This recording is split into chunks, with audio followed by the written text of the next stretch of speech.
Le Seigneur nous bénisse. Nous allons écouter la parole de Dieu. Nous allons prier l'Éternel. Nous avons prié l'Éternel et nous allons continuer à implorer l'Éternel pour sa miséricorde et sa grâce.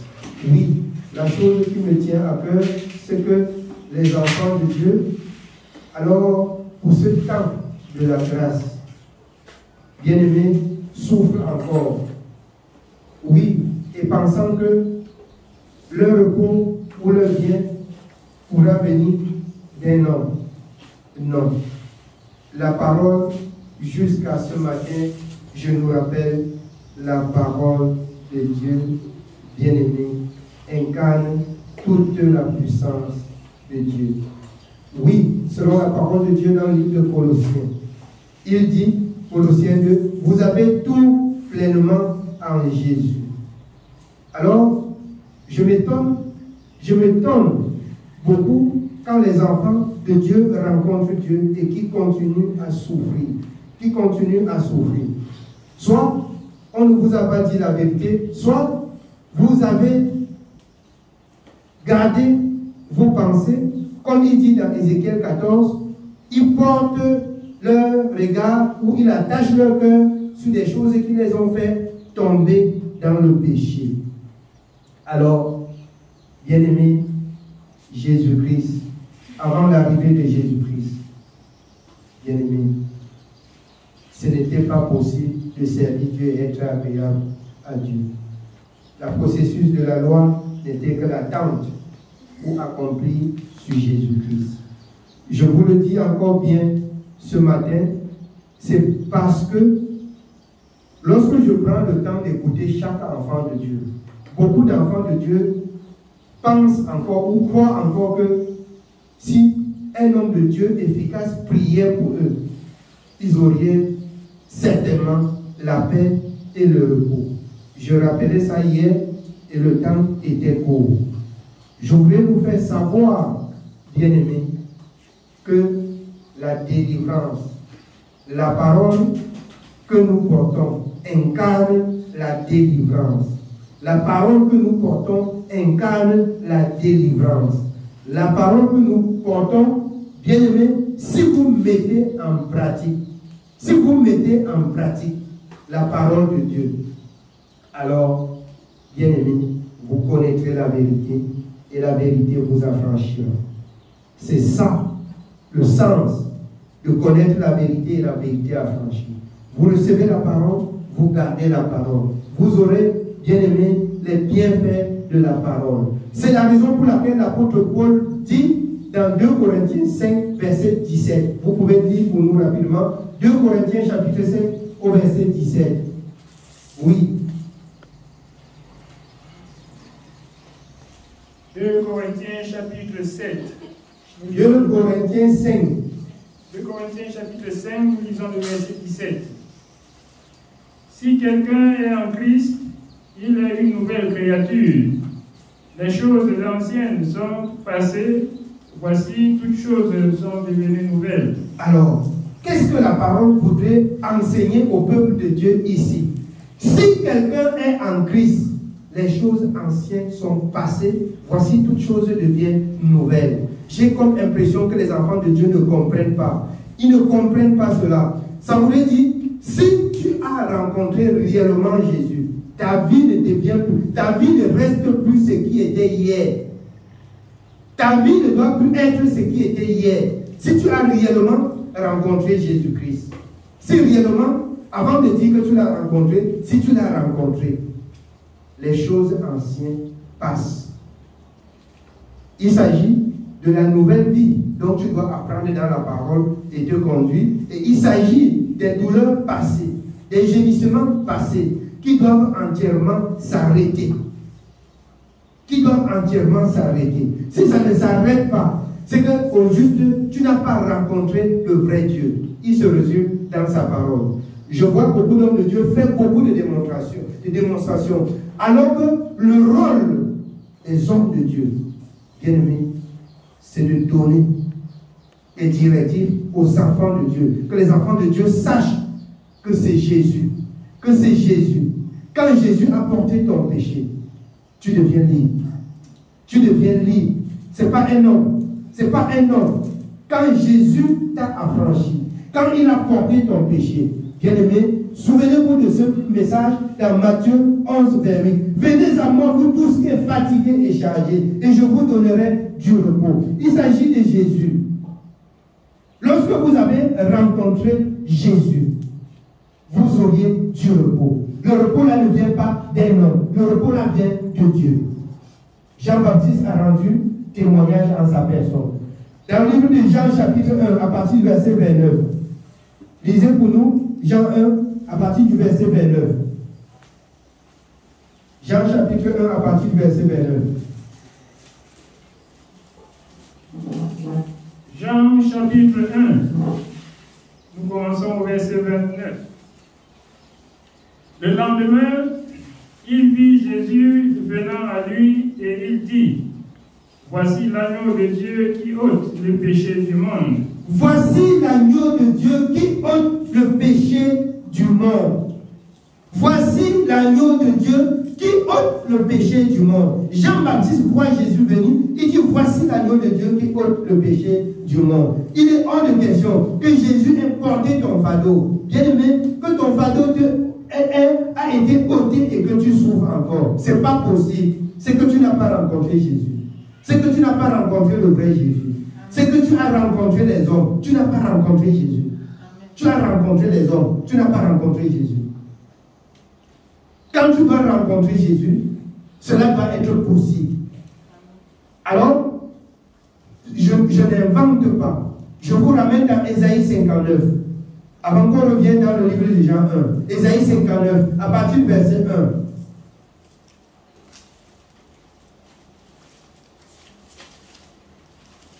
1. Ésaïe chapitre 59, à partir du premier verset. Ésaïe 59, à partir du verset 1, il est écrit, non, la main de l'Éternel n'est pas trop courte pour sauver, ni son oreille trop dure pour entendre. Écoutez ce que la parole de Dieu dit. La main de l'Éternel n'est pas courte pour sauver, ni son oreille dure pour entendre. Vous êtes à l'église tous les jours. Vous priez tous les jours. Vous implorez Dieu tous les jours. Vous jeûnez même. Et votre prière, Dieu n'exauce pas votre prière. Non, vous n'avez pas rencontré le vrai Jésus. Il n'est pas dit ici que vous allez vers l'homme de Dieu. C'est vrai dans 2 Chroniques 20, confiez-vous à l'Éternel, confiez-vous à ses serviteurs. Ici, il ne vous recommande pas d'aller. Si vous êtes devenu un enfant de Dieu, souvenez-vous, dans Apocalypse 1, il fait de vous un royaume des sacrificateurs. Souvenez-vous, quand Jésus dit, dans Jean 14, quand le consolateur serait venu, l'esprit de vérité, il vous conduira dans toute la vérité. Si au juste, vous avez reçu Jésus, vous avez reçu l'esprit de Jésus, vous n'avez plus droit à la souffrance du péché. Vous n'avez plus droit à la souffrance du péché.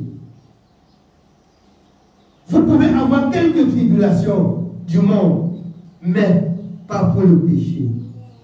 Pas pour le péché. Pas pour le péché. Oui, mais bien aimé, non, la main de l'Éternel n'est pas courte, ni son oreille dure pour entendre vos prières. Vous priez, Dieu n'exauce pas. Je vous le dis en toute vérité, dans le livre de Proverbes, il n'exauce pas les pécheurs. Il n'exauce pas les pécheurs. Il est seulement dit, rassurez-vous que vous avez rencontré le vrai Jésus. Parce que vous rencontrez le vrai Jésus, voici l'agneau qui ôte le péché du monde. Votre péché doit être enlevé. Et vous seriez réellement libre. Vous auriez la liberté de vivre. Vous auriez la liberté de vivre. Si vous n'avez pas rencontré le vrai Jésus, cherchez à rencontrer le vrai Jésus. Si vous rencontrez le vrai Jésus, votre vie ne sera plus la même. Alors, selon cette parole de 2 Corinthiens 5, 17, qu'on a, les choses anciennes sont passées. Tous ceux qui sont en Christ, les choses anciennes sont passées. Voici, toutes choses sont devenues nouvelles. Si tu rencontres Jésus, tu portes toujours tes mêmes douleurs. tes mêmes douleurs, tes mêmes souffrances, c'est que tu n'as pas rencontré Jésus. C'est que tu n'as pas rencontré Jésus. Jésus, bien-aimé, c'est celui qui vient porter les fardeaux. Venez à moi, vous tous qui êtes fatigués et chargés. Je vous donnerai du repos. Du repos. Oui, continue dans Ésaïe. Ésaïe 59, nous continuons au verset 2. Mais ce sont vos crimes qui mettent une séparation entre vous et votre Dieu. Ce sont vos péchés qui vous cachent sa face et l'empêchent de vous écouter. C'est le péché qui empêche Dieu d'écouter vos prières, d'exaucer à vos prières. C'est le péché, il n'y a rien d'autre. C'est le péché. C'est le péché. Ce sont vos péchés. Rassurez-vous que dans le service de Dieu, vos péchés soient pardonnés. Sinon, c'est le monde à l'église. C'est le monde à l'église. Et c'est cette vérité qui reste encore cachée aux yeux du monde. Tu viens, tu es baptisé, tu es sauvé. C'est le temps de la grâce. Tu peux faire ce que tu veux. Jésus a tout porté. Jésus a tout porté. Tu travailles, tu travailles, tu travailles. Tu souffres, tu pries, tu pries. Tu es à l'église, mais tu n'as pas la paix. Tu n'as pas le repos. Ton péché n'est pas pardonné. Ton péché reste intact. Entre en contact avec Jésus. Quand tu vas entrer en contact avec Jésus, ton péché doit être pardonné. Quand tu vas entrer en contact avec lui, c'est lui qui a dit dans le livre d'Ésaïe 1, même si vos péchés sont noirs comme la cramoisie, il est juste et fidèle pour les pardonner. Même si elles sont rouges comme la peau, il va pardonner. Quand c'est pardonné, tu reçois, tu ressens en toi-même le repos. Tu sens en toi le repos. Tu pries et Dieu écoute. Tu pries et Dieu exauce. Oui, bien-aimé, continue. Au verset 3, nous continuons. Car vos mains sont souillées de sang et vos doigts de crime.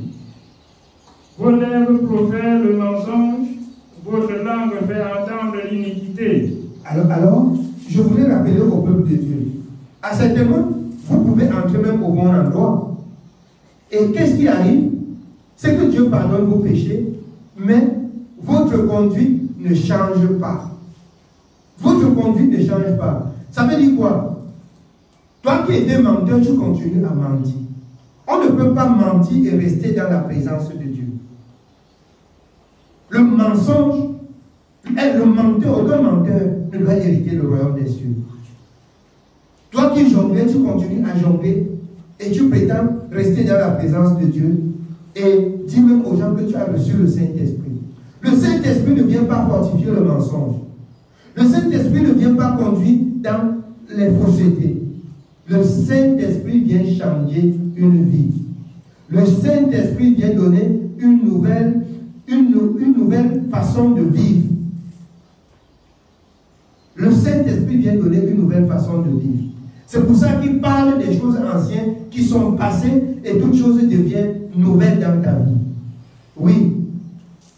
Rentrons dans le livre de Jean 1. Jean chapitre 1 à partir du verset 29. Le lendemain, il vit Jésus venant à lui et il dit: Voici l'agneau de Dieu qui ôte le péché du monde. Voici l'agneau de Dieu qui ôte le péché du monde. Le péché du monde. Donc, bien aimé, toi qui écoutes cette parole, c'est à toi à identifier si au juste ton péché est pardonné ou tu restes encore esclave du péché. Ton péché peut ne pas être pardonné parce que tu n'es pas au bon endroit. Oui, ton péché peut ne pas être pardonné parce que l'homme de Dieu, bien aimé, qui te baptise ou qui t'a baptisé, quelle est sa vie? C'est pourquoi, dans le livre de Jean 10, le Seigneur dit que le berger doit connaître la brebis et la brebis doit connaître le berger. Qui est cet homme qui t'a baptisé? Quelle est sa vie? est sa vie? Quelle est sa vie? C'est pourquoi, dans 2 Corinthiens 13, verset 17, l'apôtre Paul parle de l'examen. Examinez-vous vous-même. Lisez pour nous 2 Corinthiens 13, 17.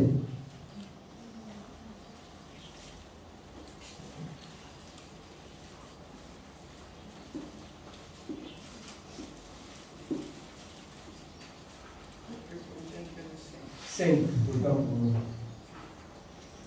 2 Corinthiens chapitre 13, nous lisons le verset 5. Le Seigneur dit, examinez-vous vous-même pour savoir si vous êtes dans la foi. Alors, bien aimé, si vous vous retrouvez, que vous priez, je n'écoute pas. Ici, intervient que tu t'examines. L'examination de ta vie. Examinez-vous vous-même pour savoir si vous êtes dans la foi. Si l'endroit où vous êtes dans la foi, ou vous êtes dans le monde, ou vous êtes dans la religion. Parce que Dieu parle dans ce même livre des doctrines diverses et étrangères. Examinez-vous vous-même pour savoir si vous êtes dans la foi. C'est là la question pour tous les enfants de Dieu. C'est là la question. Examinez-vous vous-même pour savoir si vous êtes au bon endroit. Un homme de Dieu doit conduire le troupeau de Dieu en les instruisant selon il est écrit et en les doigtant dans il est écrit. J'ai dit et j'ai dit encore. C'est très grave. La fin de toute chose est proche, comme dit l'apôtre Pierre. Parce que je vois, lorsqu'on prend, je vois les hommes de Dieu aujourd'hui, lorsqu'on prend la parole de Dieu, on ne parle pas de la séparation, de la nouvelle vie, d'abandon du péché, mais on parle de l'élévation. De l'élévation. L'élévation financière, les voyages, les mariages. Et c'est ça qui est le sujet qui fait le tour du monde dans les églises. Non. Vous n'avez pas cru pour le voyage ou pour le mariage ou encore pour de l'argent. Ce n'est pas pour cela que vous avez cru.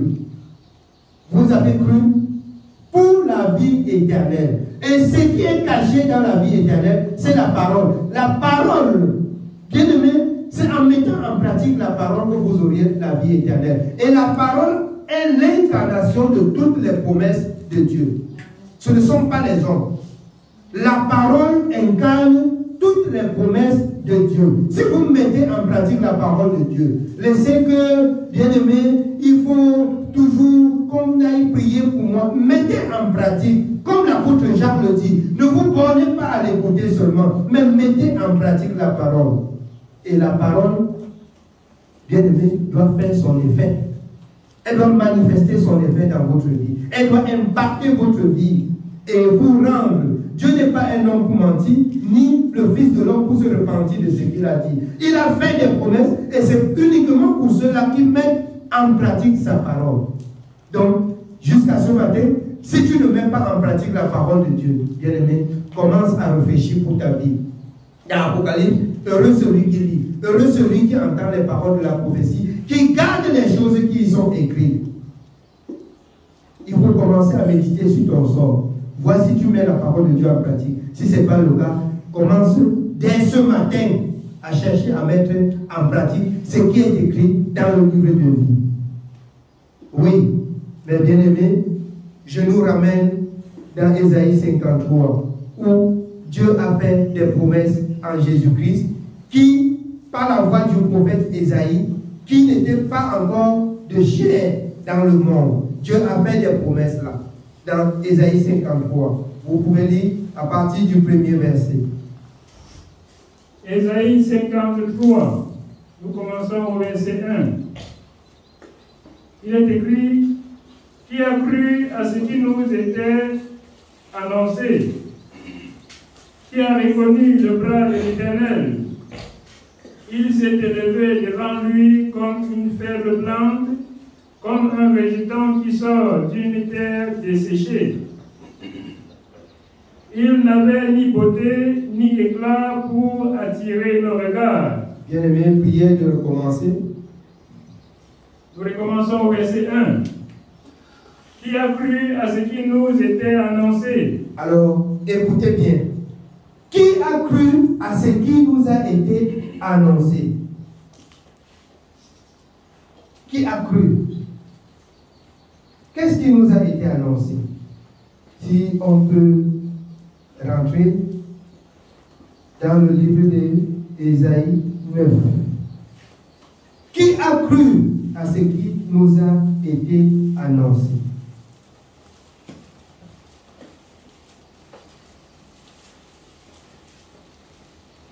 Ésaïe chapitre 9.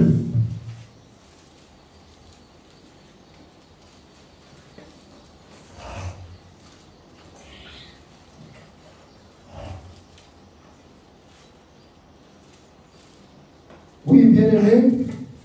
Ésaïe 9, nous commençons au verset 1. Le peuple qui marchait dans les ténèbres voit une grande lumière. Le peuple qui marchait dans les ténèbres voit une grande lumière. Oui. Sur ceux qui habitaient le pays de l'ombre de la mort, une lumière resplendit. Une lumière resplendit. Qui a cru à cette lumière? Qui a cru? Oui. Tu rends le peuple nombreux, tu lui accordes de grandes joies. Il se réjouit devant toi comme on se réjouit à la moisson, comme on pousse des cris d'allégresse au partage du butin. Car le joug qui pesait sur lui, le bâton qui frappait son dos, la verge de celui qui l'opprimait, tu les brises comme à la journée de Madian. Dieu brise le fardeau qui était sur le dos. Il a porté. Qui a cru à ça? Qui a cru à ce message? Celui qui a cru ne doit plus porter ce fardeau sur son dos. Celui qui a cru, ce fardeau doit quitter. Oui. Car toute chaussure qu'on porte dans la mêlée et tout vêtement guerrier roulé dans le sang seront livrés aux flammes pour être dévorés par le feu. Car un enfant nous est né, un fils nous est donné, et la domination reposera sur son épaule. Car un enfant nous est né, un fils nous a donné, et donc la domination reposera sur son épaule. C'est pour que vous comprenez ce matin que si en Jésus, bien-aimé, vous êtes encore dominé par le péché, le fardeau pèse encore sur vos dos, c'est que vous n'avez pas rencontré le vrai Jésus. C'est que vous n'avez pas rencontré le vrai Jésus qui a cru à ce qui nous a été dit. Oui, continue. Car un enfant nous est né. Car un enfant nous est né, un fils nous est donné, et la domination reposera sur son épaule. On l'appellera admirable, conseiller, Dieu puissant, Père éternel. Admirable, conseiller, Dieu puissant. Si tu ne reçois pas ces conseils et tu prétends dire que tu dois avoir la paix, bien-aimé, la paix là serait très loin de toi. C'est pour cela que je dis, si vous avez rencontré Jésus et que les mêmes souffrances du temps passé restent, posez-vous la question à savoir si au juste vous avez rencontré cet enfant dont la parole dit qu'il nous a été né, qui nous est donné et dont la domination est sur son épaule. Oui. On l'appellera admirable, conseiller, Dieu puissant, Père éternel, Prince de la paix. Prince de la paix, c'est-à-dire un roi, que son rôle, c'est de donner la paix aux hommes. Son rôle, son but, c'est de donner la paix aux hommes. Oui. Donner à l'empire de l'accroissement et une paix sans fin au trône de David et à son royaume. L'affermir et le soutenir par le droit et par la justice, dès maintenant et à toujours. Voilà ce que fera le zèle de l'Éternel des armées. Voilà ce que fera le zèle de l'Éternel des armées. Bien-aimé, il ne vient pas dans ta vie seulement une fois. Il vient dans ta vie pour rester et pour donner la paix, et une paix pour toujours. Donc si tu l'as reçu et que tu souffres, il faut que tu réfléchisses. Si réellement tu l'as reçu, ou c'est toi qui l'as abandonné, ou c'est lui qui t'a abandonné, il faut que tu réfléchisses. Amen.